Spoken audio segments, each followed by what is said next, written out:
Greetings, YouTube. Welcome back to the channel. I woke up this morning one win away from the next Vibranium tier. And after my 3 matches today, I am now 1 loss away from going back to start over in Vibranium 3. And all 3 matches I felt confident in, and all 3 matches I lost. Now, I want to start off this video by being very clear. I think I deserve to lose all 3 of these matches. I made some horribly dumb mistakes from the champions that I chose to the execution. Even like this round 1, which I easily could have won. This should have at least gone 3 rounds. But I tried to dance around Bishop. And I tried to get him to fire that special too. And he would not fire a special at all. And eventually, it pushed him to a special 3. I had 100% health. And after that special 3, I had, of course, 0% health.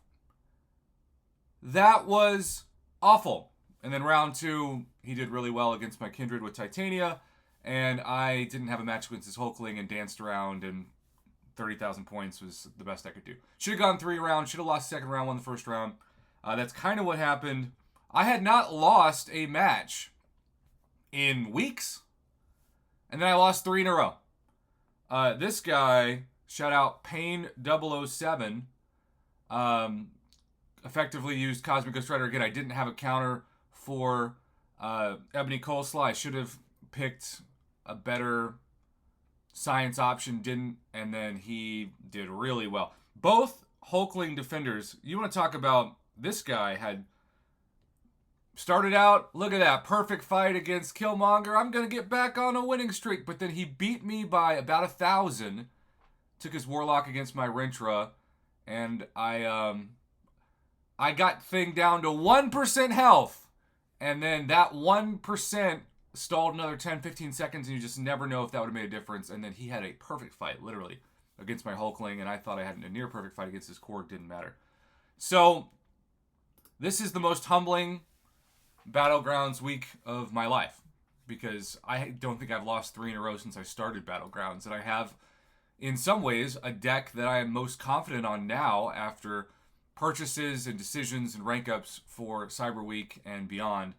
But it just doesn't matter. I'm also fighting several people who've explored Necropolis, and I, of course, have not done that, which is intimidating, because when you see somebody who clearly has done that and you haven't, it makes you feel like, oh, this person's got better skills than I do. So if you pull up that title, and I think it does set up kind of an intimidating expectation and presence when you look at it. Now, if there is any good news about this, it's that even when you lose 3 matches in a row, you still get the 600 trophy tokens because you've completed 3. And yes, I would have liked 600 more from these, but I'm just going to wait for this to reset in a day and an hour from the time of recording this, because I have learned I'm better at night, and maybe because we have so many amazing across the pond players, maybe like half of them that I would be matched up against are asleep.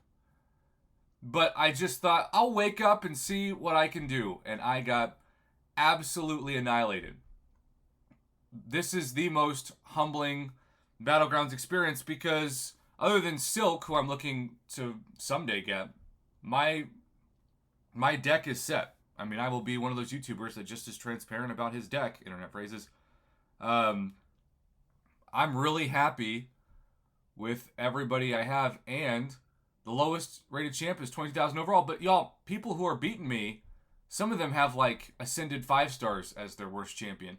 And it's still, if there's something that this helps prove, it's that even if you're fighting with a rank 5 6-star that's ascended, which is technically a rank 6 6-star, or a rank 3 7-star. But if you go up against an Ebony Coleslaw, or a Kindred, or a Hulkling, or a Rentra, where you don't have a good matchup, it doesn't matter that your champion has thousands more in attack and health. You can still lose, and I do appreciate that about Battlegrounds, because otherwise, my roster would just steamroll everybody no matter what, because it's that ridiculous. And I realize that is the case. I've never denied that my roster is way better than my skills, but at the same time, I have worked really hard to produce content for 6 years to be able to afford this roster and to pour so much of the money that is kindly donated to my channel back into the game and use it to just produce more content. So overall, this was humiliating. This was scarring. Sometimes people say, Prof, you only post videos when you do well. It's like only posting jackpots. And I'm like, have you seen my crystal openings? Have you seen my epic fails when I sometimes jump into like a Thronebreaker boss without reading the nodes and I get humiliated, or the side quest threat level 5, that kind of thing?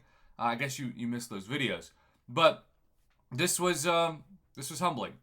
And while I probably could have won at least 1 out of 3 of the matches I lost, the previous ones, I also definitely beat people that I thought, boy, if you play them 10 times, I probably would have lost 6 or 7 out of 10 of those. And I just happened to win that one matchup. And usually I call it's a poker analogy on the river, Texas Hold'em. But the river champion that you select oftentimes can swing things. And that's why I think the people who draft first and only draft one champion have an advantage at the end, because you also know if you have a class champion that pops up and your opponent doesn't have a good counter, that can be a huge advantage going into the final fights. So YouTube, I'm humbled, but at the same time, I'm gonna show you my Battlegrounds experience, the highs and the lows. I still don't think it's worth it. Like, I woke up and I'm like, what if I just didn't get those 600 trophy tokens? I just didn't play Battlegrounds. Would I be in a better mood? Probably. But at the same time, I've built so much of my rank ups in the past 6 months, especially to my Battlegrounds deck, that I might as well try it. It's just, it's a little discouraging. But at the same time, hopefully, if you're discouraged playing Battlegrounds, you at least see my experience and think, well, at least I'm not alone. I mean, I'm making this video not just so the haters can laugh at me. Because if I do well, like before those 3 losses, people were saying, who's doing those Battlegrounds matches for you, Prof? You did 1, 2, 3, 4 in a row where you didn't lose a single match. Your skills aren't that good. Well, I did all of those matches. And then when I lost these 3, they're like, oh, there's the Prof Hoff I knew. So just no matter what, you're going to lose when you have an online presence. But, when I'm with my lovely fiance in a house that YouTube helped pay for, all of the hate turns into great, as in gratefulness. Because in the end, it's still cool to put yourself out there publicly, even when you're not the best at the game. And I want my channel, more than anything, to have a lasting impact on people who want to do their own content, who want to have fun. Because if I can do it, you definitely can do it. And I think that's the coolest legacy I can have on my channel. And it's inspired my students. I show my YouTube channel, and they say, wow, it kind of feels so basic, and yet you've done so well. And then I say, well, then imagine what you can do if you find your passion and turn your gaming passion or whatever into a chance to use your own voice. So that's my ultimate goal when I do videos, especially like this. So thanks for the support, even when I'm on a losing streak. I guess I'll live to fight another day and try it again later this weekend.